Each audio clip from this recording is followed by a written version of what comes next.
কার্নিভালে এসে পেয়ে গেছি এই সময় জনপ্রিয় একজন সঙ্গীত শিল্পী মিলাকে। আজকে তার সঙ্গে কথা বলবো। আপু, শুরুতে জানতে চাই কেমন আছে, শীতকাল কেমন কাটছে?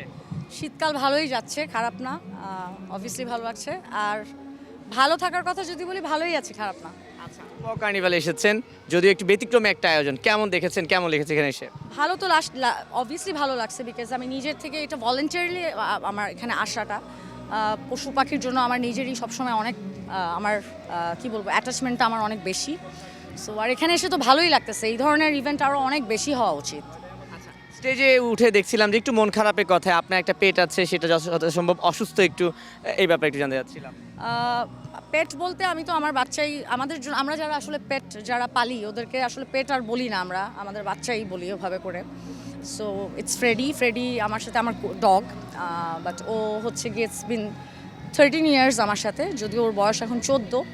গত 1 বছর হচ্ছে ওর ক্যান্সার আর কি ধরা পড়ে। তো ও এমনভাবে আমার সাথে ছিল, আমার ব্যাড টাইম, আমার গুড টাইম, মানে ইটস বিন 14 বছর ইজ আ লং টাইম আমার সাথেই। ওকে কখনো আমি বাইরে বেঁধে রাখা বা কিছু এরকম না, আমার রুমেই আমার পাশেই ছিল। এবং শো থেকে আমি যখন কনসার্ট থেকে আসি, দরজাটা খুলেই প্রথমেই আমি সবসময় দেখতাম ও দাঁড়ায় আসছে আমার জন্য, বা ও ওয়েট করতেছে আমার জন্য, এই যেটা পৃথিবীর কেউ আমার জন্য করবে না অবভিয়াসলি। সো ওই জায়গাটা নিয়ে স্যাডদের একটা ব্যাপার আছে। আর আজকে যেটা ছিল যে 1 বছর আগে আমি জানি ওর ক্যান্সার।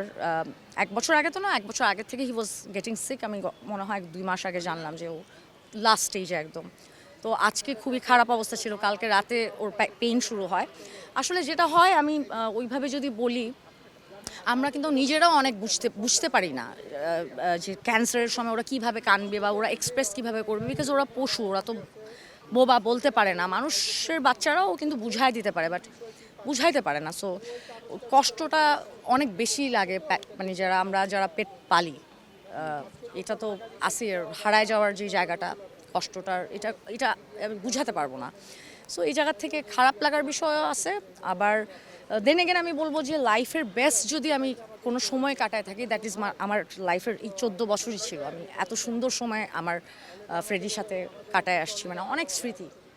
আচ্ছা, আমরা তবুও আশা করি সে ভালো থাকবে, ভালোই আছে আপনার সঙ্গে। এই যে আপনাদের বা আপনার যে প্রাণীর প্রতি ভালোবাসা, 14 বছরের বন্ধন, আবার আমরা এর ব্যতিক্রমটাও কিন্তু দেখি, সোশ্যাল মিডিয়ায় দেখতে পাই যে মানে প্রাণীগুলোর উপর অত্যাচার, গরম পানি ঢেলে দিচ্ছে, তারপর হচ্ছে মেরে ফেলছে। আমরা কিছুদিন আগে দেখেছিলাম যে 7টা 8টা বাচ্চা একসাথে বস্তাবন্দি করে পানিতে ফেলে মেরে ফেলেছে। একই মানুষ, বিভিন্ন আচরণ, এই বিষয়ে কি বলবেন? এই বিষয়ে বলার হচ্ছে গিয়ে, এই বিষয়ে হচ্ছে কি, আমাদের আইনের ব্যবস্থা নাই। পশু পাখির জন্য আমাদের আইন তো নাই ওইভাবে করে। আসলে তো অ্যাকশনসগুলো কি ওইভাবে হচ্ছে না।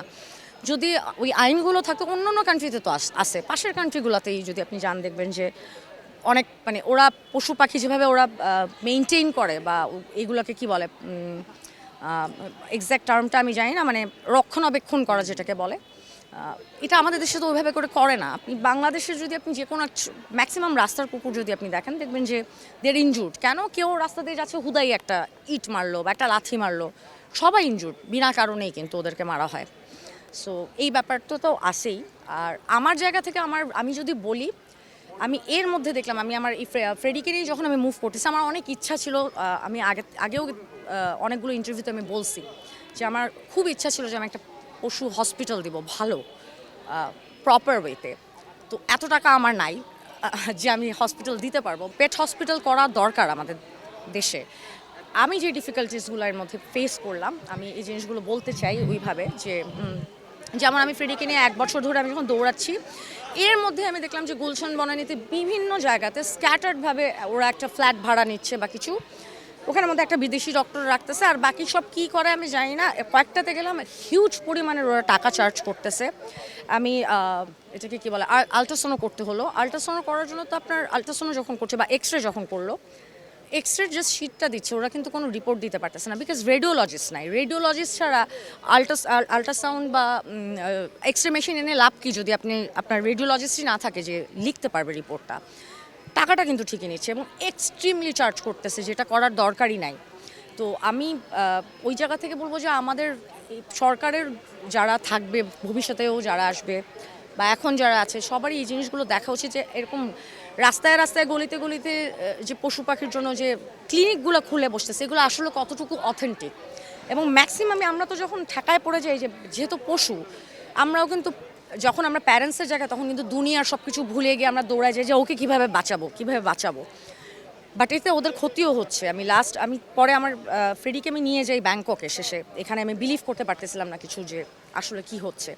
টোটালি একটা রং আমাকে রিপোর্ট দিয়ে দিছে এবং অনেক এক্সপেন্সিভ ছিল, আমি নামটা নিচ্ছি না এখানকার, এখন যেগুলো আর কি হয়েছে বিভিন্ন জায়গাতে আমি বলতেছি আপনার ছোট ছোট রুম বানায় ওরা করতেছে এবং ওদের ভাবসাবটাই এমন যে অনেক কিছু আছে এখানে কিন্তু কিছুই নাই, গন্ধ এবং পরিষ্কারও না।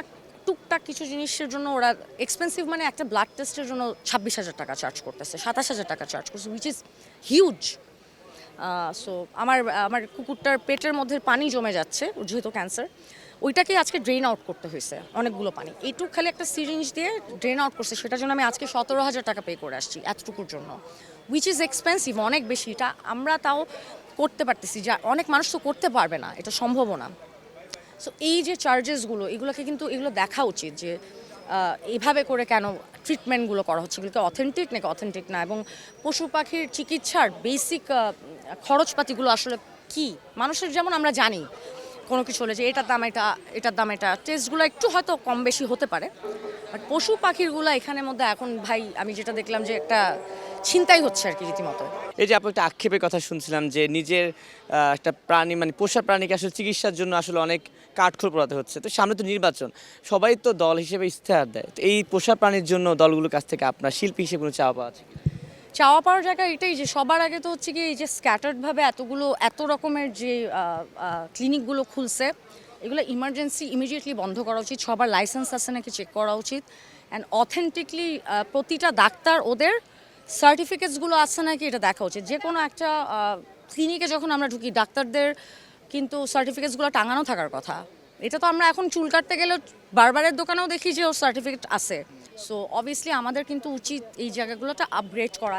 আমি যদি বলি সরকারের কাছে আমার যদি চাওয়ার থাকে কিছু, তাহলে আমি বলবো যে আমাদের ভেটারনিটি যে জায়গাটা আছে, যে স্কুল কলেজগুলো আছে, বা স্কুল তো নাই, আমাদের হচ্ছে কি ইউনিভার্সিটি ভেটারনিটি পড়বে যারা আছে হয়তো বা, সো ওই মেডিকেল কলেজগুলো আর কি, এগুলো অনেক উন্নতি করা উচিত। I am not sure about it, আমি শুনছি আর কি যে আমাদের দেশের যে ভেটারনিটি যারা পড়ে ওদের যে পাঠ্য বইগুলোর মধ্যে মানে গরু ছাগলের বাইরে খুব একটা অন্য অ্যানিমাল নিয়ে কিন্তু কিছু লেখা নাই বা কিছু পড়া নাই, বিকজ আমাদের দেশে সবাই জানে যে গরু, যেগুলো আমরা আর কি গবাদি পশু হিসাবে পালি, এর বাইরে খুব একটা নলেজ আমাদের ডাক্তারদের নাই। সো অন দ্যাট কেস বাংলাদেশের মতো একটা জায়গা, এখানে যদি আমরা একটা বড় পেট হসপিটাল করতে পারি সুন্দরভাবে, এখানে যদি একটা বড় ইউনিভার্সিটি হয় যেখান থেকে সবাই ভেটারনিটি পড়ে বের হতে পারবে, তাহলে আমাদের দেশের মানুষজনকে আমরা পয়সা দিব, অন্য কান্ট্রি থেকে আসতেছে যাদেরকে চিনি না তাদেরকে পয়সা দিচ্ছি আমরা। সো আমি বলবো যে এই দিকটা অনেক স্ট্রং করার জন্য, বিকজ ভেটারনিটিতে এখন ওয়ার্ল্ড ওয়াইড সবার পয়সাও আছে যারা ডাক্তার হবে তারা, সো ওই পড়ার শিক্ষার জায়গাটা আমার মনে হয় যে উন্নত করা উচিত। এই দিকে আমি এখন পর্যন্ত কখনোই শুনি না যে ফোকাস করা হয়েছে যে যারা ভেট হচ্ছে, পশুর ডাক্তার যারা হচ্ছে, তাদের যে ইউনিভার্সিটিগুলো আছে সেগুলো কেমন আমি নিজেও জানি না এখনও পর্যন্ত। সো আই ওয়ান্ট দ্যাট বড় কিছু হোক। সো এইদিকে আমার মনে হয় যে অবশ্যই লক্ষ্য রাখা উচিত, বিকজ আমাদের দেশে প্রচুর কুকুর, অন্য আমাদের অনেক প্রাণী আছে, আমাদের দেশে অনেক পাখি আছে, অনেক কিছু আছে। সো এই জায়গাটা স্ট্রং করাটা ইজ ডেফিনেটলি দরকার। আর আমি আমার জায়গা থেকে যদি বলি, আমি অলওয়েজ দেয়ার, আমাকে যদি পশু পাখির বা অ্যানিমালদের জন্য যদি কোনো কিছুতে কোনো কাজে আসতে হয় তাহলে আমি ডেফিনেটলি আম অলওয়েজ দেয়ার, আমি তাদের জন্য অলওয়েজ এখানে আছি।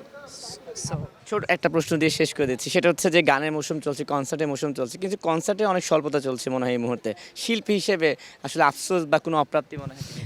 আমার জায়গা থেকে আমি তো বলবো যে মাশাল্লাহ, আমি লাস্ট 3-4 মাস ধরে আমার বেশ কনসার্ট আমি করলাম, আমার ভালোই গেল। সো খরার কথা এখনও বুঝতে পারতেছি না, খরা মনে হয় এখন শুরু হবে আস্তে আস্তে, একটু তো কমার কথা, বিকজ আমাদের রাজনৈতিক অবস্থা এখন যেরকম। বাট আপনি যদি বলেন যে আমরা আশাবাদী, বেসিক্যালি আশাবাদী হচ্ছে কি এখন স্বাভাবিকভাবেই যেহেতু কিছু স্টেবল না, but we are hoping that next সরকার যেই আসুক তারা ডেফিনেটলি গান বাজনার দিকে বা আমাদের মিডিয়া বা আমাদের এন্টারটেনমেন্ট সেক্টরের দিকে ওনারা নজর দিবেন। অ্যান্ড আমার যেটা মনে হয়, আমি নেগেটিভ কথা বলে আসলে লাভ নাই, সবসময় পজিটিভ কথা বললে পজিটিভ এনার্জিটা বেশি আসে চারপাশ থেকে। তো আমার যেটা মনে হয় যে আরও অনেক বেশি কনসার্ট হবে, কনসার্ট দেখে মানুষ কুল পাবে না। So just chill and wait.